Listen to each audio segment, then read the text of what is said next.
Society has always been deeply fascinated by films that suffer in nightmarish production. However, behind-the-scenes drama is more common in horror, but sometimes these roadblocks actually force creative thinking and, at the end of the day, result in better movies.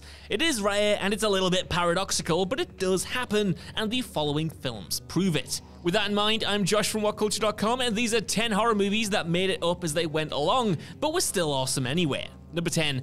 Friday the 13th. Friday the 13th concludes with our hero, Alice, discovering Mrs. Voorhees was behind the killings in Camp Crystal Lake and promptly chopping off her head. After this, Alice takes a canoe out to the lake and attempts to grab a moment of peace, but just as she's settling in, the decomposing corpse of Mrs. Voorhees' son Jason springs from the waters and grabs onto her in a shocking jump scare. Despite the fact that this moment is revealed eventually to be a dream, it was the scene that got everyone talking as they were leaving the theater. Although gotcha endings are quite common with slashers today, Friday the 13th's climax was an afterthought at the time.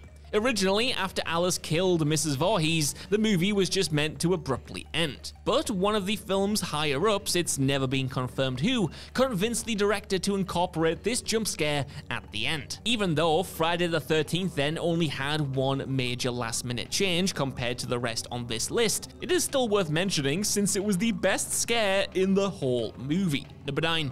World War Z. This zombie adaptation of Max Brooks' novel was supposed to conclude with Brad Pitt's character battling zombies in Moscow with the Russian army. After second unit director Simon Crane watched 12 minutes of this footage though, he realized the climax just didn't work, since the generic action jarred with the movie's serious tone. After much discussion, the screenwriter and director decided to drum up a whole new ending. But they didn't just redo a scene or two. This new third act required 60 pages of rewrites and an extra $20 million. Now, that rewrite may have been a risky move, but it did totally pay off in the end. Although the added scenes were far smaller in scale, the focus on the emotion rather than the action really made it work. World War Z may have had one of the most infamously flawed productions of all time, but unlike similarly troublesome flicks like Justice League, it turned out way better than anyone expected. Number 8. Gremlins. If you're a die-hard fan of Gremlins, you may have known that Gizmo was actually supposed to become the main villain. After the lovable Mogwai eats after midnight, he was supposed to mutate into the gremlin Stripe and go on a murderous rampage. Fortunately, producer Steven Spielberg convinced director Joe Dante to make Gizmo and Stripe two separate characters. This decision allowed viewers to perceive Gizmo as a hero, turning him into one of the most popular movie characters of the 1980s. Although this last-minute change is well known, there are many other tweaks which may have escaped your attention. For one, originally the Gremlins were meant to be brought to life with stop motion, but this proved too time-consuming. Dante then tried to have the Gremlins played by monkeys, but after the primates went crazy and crapped everywhere, seriously, Dante realized the Gremlins had to be animatronics. Although Spielberg wasn't the director as well, he pushed for changes on a daily basis, mostly based around Gizmo's design and expanding his role in the story. Number 7. 28 Days Later. 28 Days Later is among the most influential horror films of the last 20 years, since it's directly responsible for popularizing the running zombies trope. But another factor that made Danny Boyle's movie stand out is the airtight script. The dialogue is so well written that it kind of feels like not a single line was wasted. And this is even more impressive when you learn that the second half was just made up at the 11th hour. See, at the halfway point in the iconic scene where Frank becomes infected with the virus, in the original script, Jim just knocked him out, allowing the group to transport Frank to a hospital. While there, Jim encountered a scientist who informs the group that they can return Frank to normal by giving him a full-body transfusion, kinda like Near Dark. So Jim uses his own blood to cure Frank, but in turn is himself turned into a rage-infected monster. The issue was, because a single drop of rage blood can infect anyone in the story, director Danny Boyle realized that the procedure was kind of impossible unless you, quote, clean out every capillary and vein with bleach before making the transfusion, end quote. So, realizing the story had hit a wall, Boyle had to redo the entire third act. Number 6. Bad taste. Peter Jackson's debut feature, Bad Taste, centers around a group of friends who discover aliens are abducting people and harvesting their flesh for a fast food chain in space. Like Jackson's better-known horror comedy Braindead, the film is ridiculous, campy, and filled with more absurd gore than you could possibly fathom. Considering the Kiwi filmmaker wrote, starred, directed, designed, and produced the film himself, though, with a measly budget of $25,000, it's incredible that Bad Taste turned out to be a pretty solid movie. Stranger still, Jackson made the entire movie without a script. Although there are plenty of movies out there that went into production without a finished script, Bad Taste is among the few that never had one to begin with. Instead, Jackson devised ideas for the movie in his head between Monday to Friday, and then shot those scenes during the weekend. Although Bad Taste is by no means a masterpiece, it is bewildering just how well structured it is, considering Jackson had no idea where the story was going throughout the production. Number 5. Predator. Predator had a deeply tumultuous production, mainly because of the Predator itself.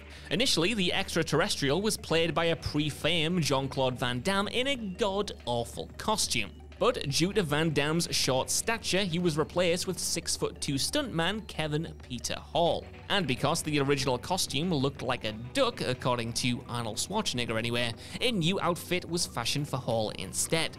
If you thought that was the end of the production problems though, they were only getting started. Although the Predator was meant to be armed with 2 swords and a spear gun, the idea was scrapped since these weapons kept catching on Hall's costume. Instead then, the Predator was given his distinctive wrist blades and a shoulder cannon. Number 4. Godzilla. In the early stages of Godzilla's production, no one knew what the titular creature was even gonna look like. In fact, Godzilla was initially planned to be an octopus or even a mushroom-shaped monster.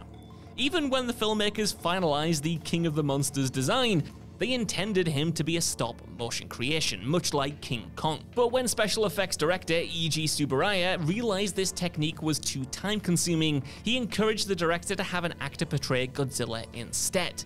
But things only got more complicated after this, as actor Haruo Nakajima's Godzilla costume weighed 230 pounds, forcing the actor to call upon all of his strength to just take a single step. Nakajima also had to wear the suit while walking underwater, being buried in rubble, and while being blasted and electrocuted by pyrotechnics. And since Godzilla's head had no eye holes, Nakajima had to perform all of these scenes completely blind. Between this, the Predator, and something I'm about to talk about next, I'm kinda sensing a pattern here. Number 3. Alien. The original script for Alien had little resemblance to the finished project. In that script, Ripley was a man, the Xenomorph was a conventional-looking extraterrestrial with eyes, and Ripley was meant to die at the end. Although a lot of these factors were ironed out early on, there was one massive plot hole that didn't get sorted until much later on. Even though the Xenomorph looked superbly terrifying, screenwriter Dan O'Bannon couldn't think of a compelling reason why the crew wouldn't just shoot the blasted thing in the face. So after much deliberation, concept artist Ron Cobb suggested the Xenomorph should have acidic blood, meaning the characters couldn't shoot it at all without risking themselves being scalded to death. This teeny weeny change then made the concept of the alien 10 times more terrifying. Number 2. Jaws. Not only was Steven Spielberg's movie the first ever summer blockbuster, it made people so terrified of sharks that beach holidays suffered a noticeable decline throughout the United States after the film's release. And this is astounding considering that the great white itself is only in the movie for a couple of minutes. Although some people believe this was done to deliberately build up suspense, it was actually because the shark animatronic, aka Bruce, just kept malfunctioning. Spielberg had so little to work with, in fact, that he had to incorporate footage of a real shark after it accidentally got caught in a net during filming. So, although we do see the murderous shark in the climax, Spielberg knew audiences would be frustrated if the nasty fishy didn't appear at all for the first 75% of the movie. To get around this, Spielberg shot most of the attack scenes from the point of view of the villainous creature, and had visionary composer John Williams perform a score for these scenes to avoid them coming across as dull. Number 1. The Terminator.